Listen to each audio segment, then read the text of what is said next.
বছর দেড়েকের বেশি সময় ধরেই একটি শব্দবন্ধ বারবার শোনা যাচ্ছে। এর একাংশ অবশ্য আরও আগে থেকেই আলোচিত। সেটি হলো ফ্যাসিজম বা ফ্যাসিস্ট। এখন অবশ্য তার আগে কালচার বসিয়ে দেওয়া হচ্ছে সচেতনভাবেই।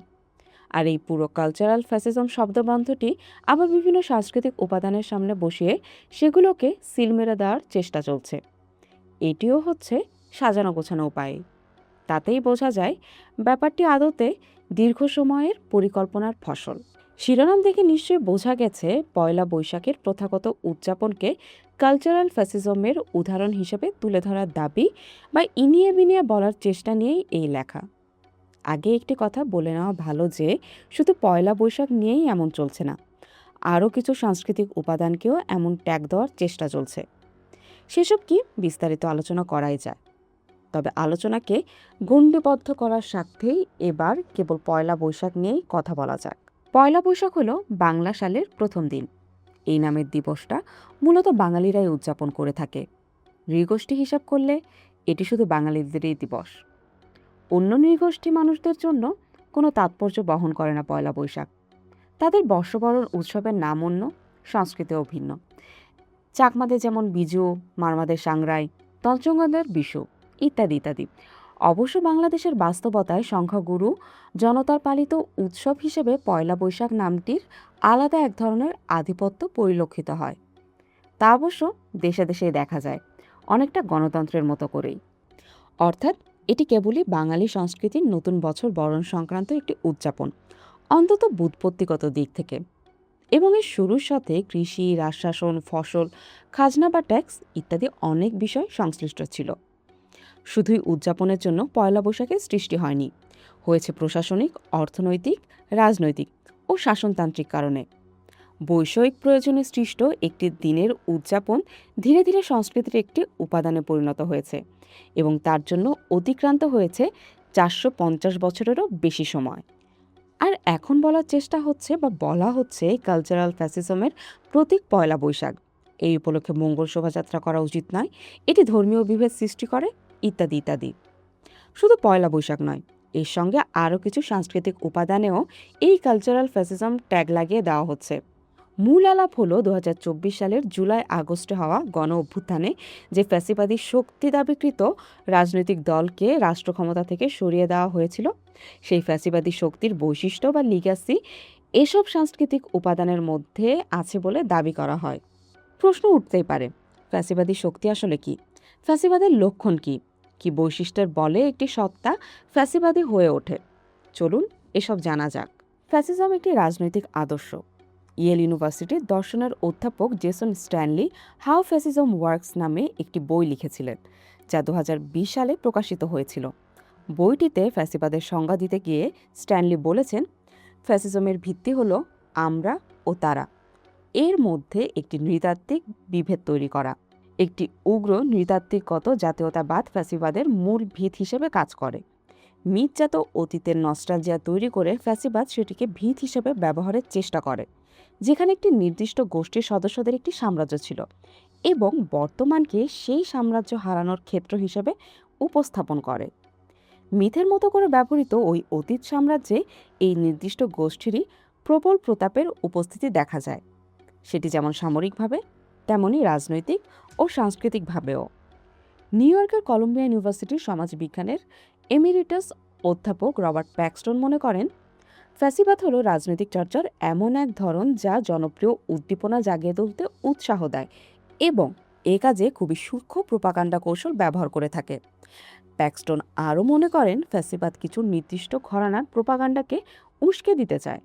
এগুলোর মধ্যে রয়েছে উদারবাদ বিরোধিতা, ব্যক্তির ব্যক্তিগত অধিকারের প্রয়োগ বাতিল করা এবং গণতন্ত্রের বিরোধিতা। ফ্যাসিজম বা ফ্যাসিস্টনের অনেক লক্ষণ সম্পর্কে বলা যায়, তবে মার্কিন সাংবাদিক মিশেল ওয়েটম্যান বিষয়টিকে বেশ সহজ করে দিয়েছেন।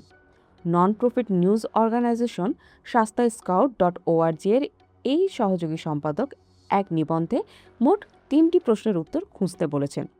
প্রশ্নগুলো হলো, বিবেচ্য কোনো ব্যক্তি, সংগঠন বা ধারণা কি প্রতিনিধিত্বমূলক গণতান্ত্রিক ব্যবস্থাকে আক্রমণ করে? তারা কি গোষ্ঠীগতভাবে আক্রমণের হুমকিকে ব্যবহার করে যে কোনো দাবি তোলে বা বিরোধী পক্ষকে ভয় দেখায়? বিবেচ্য কোনো ব্যক্তি, সংগঠন বা ধারণা কি আমরা বনাম তারা পরিস্থিতি সৃষ্টি করে এবং এর মাধ্যমে একটি পুরো গোষ্ঠীভুক্ত মানুষকে, যাদের মধ্যে হয়তো একটি নির্দিষ্ট দৃষ্টিভঙ্গি ব্যতীত আর কোনো মিলই নেই, খলনায়কে পরিণত করার চেষ্টা করে। মিশেল বলছেন, যদি এই ৩ প্রশ্নের উত্তর হ্যাঁ হয়, তবে নির্দ্বিধায় সেই ব্যক্তি, সংগঠন বা ধারণাকে ফ্যাসিস্ট বলে ডাকা জায়েজ। পয়লা বৈশাখ হলো একটি বর্ষবরণ সংক্রান্ত উদযাপন। এ ধরনের উদযাপন সব দেশ, জাতি ও নৃগোষ্ঠীর মধ্যেই থাকে।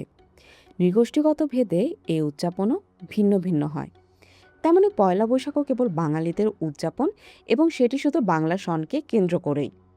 প্রশ্ন হলো, পয়লা বৈশাখী আচরণ বা ধারণাগতভাবে কোনো প্রকারে অন্য নৃগোষ্ঠীর বর্ষবরণকে খারিজ করে, কিংবা পয়লা বৈশাখী সব ধরনের বর্ষবরণের মধ্যে শ্রেষ্ঠ এমন কোনো বক্তব্য প্রকাশের সুযোগ করে দেয়? দুটি প্রশ্নেরই উত্তর হলো না। এটি মূলত বাঙালিদের শিকড় স্মরণমূলক ঐতিহ্য লালনের এক ধরনের উপলক্ষ। হয়তো এই বৈশাখের প্রথম দিন পালনের কোনো প্রশাসনিক বা শাসনতান্ত্রিক বাস্তবতা আর তেমন প্রাসঙ্গিক নয়, তবে নাতিশীতোষ্ণ আবহাওয়ার দেশ হিসেবে এর সাথে কৃষি ও কৃষিভিত্তিক অর্থনীতির বড় একটা যোগ আছে। সেই সাথে যেহেতু এই উৎসব শত শত বছর ধরে চলে আসছে এবং মানুষ সহসা পরিবর্তনের বদলে বছরের পর বছর ধরে চলে আসা একটি রীতিকে মেনে চলার এক ধরনের মানসিক বাধ্যবাধকতায় ভোগে, তাই পয়লা বৈশাখ এখনও টিকে আছে। টিকিয়ে রাখার একটি তাড়নাও আছে। এর সাথে কোনো রাজনৈতিক, জাতিতাত্ত্বিক বা ধর্মীয় সম্প্রদায়গত বৈশিষ্ট্য আদতে জুড়ে নেই। আছে বাঙালির সংস্কৃতির প্রবাহমান রূপ। পয়লা বৈশাখের আয়োজন প্রকৃতিগতভাবে বাঙালির শ্রেষ্ঠত্বের বাণীও প্রচার করে না, বরং একই ভূমির অধিবাসী অন্যান্য নৃগোষ্ঠীর বর্ষবরণ আয়োজনের ঐতিহ্যের সাথে এর কিছু মিলও খুঁজলে পাওয়া যাবে। সেটি স্বাভাবিকও। দেশের সীমানার হিসাবে সংখ্যাগরিষ্ঠ বাঙালির বর্ষবরণ আয়োজনের প্রভাবের আধিপত্য, ভৌগোলিক বা মানসিক বিস্তারের বিষয়টি যদি বিবেচনায় নেওয়া হয়, তাহলে বলতেই হয় সেটি আসলে করা হয় পুরোই রাজনৈতিক মতাদর্শ ও রাষ্ট্রীয় বা সরকারি কারণে।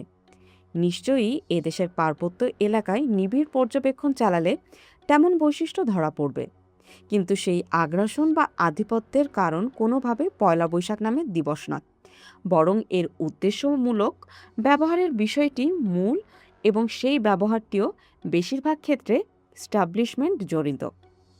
আর কে না জানে, সব দেশ, জাতি বা রাষ্ট্রেরই এই বস্তুটি থাকে।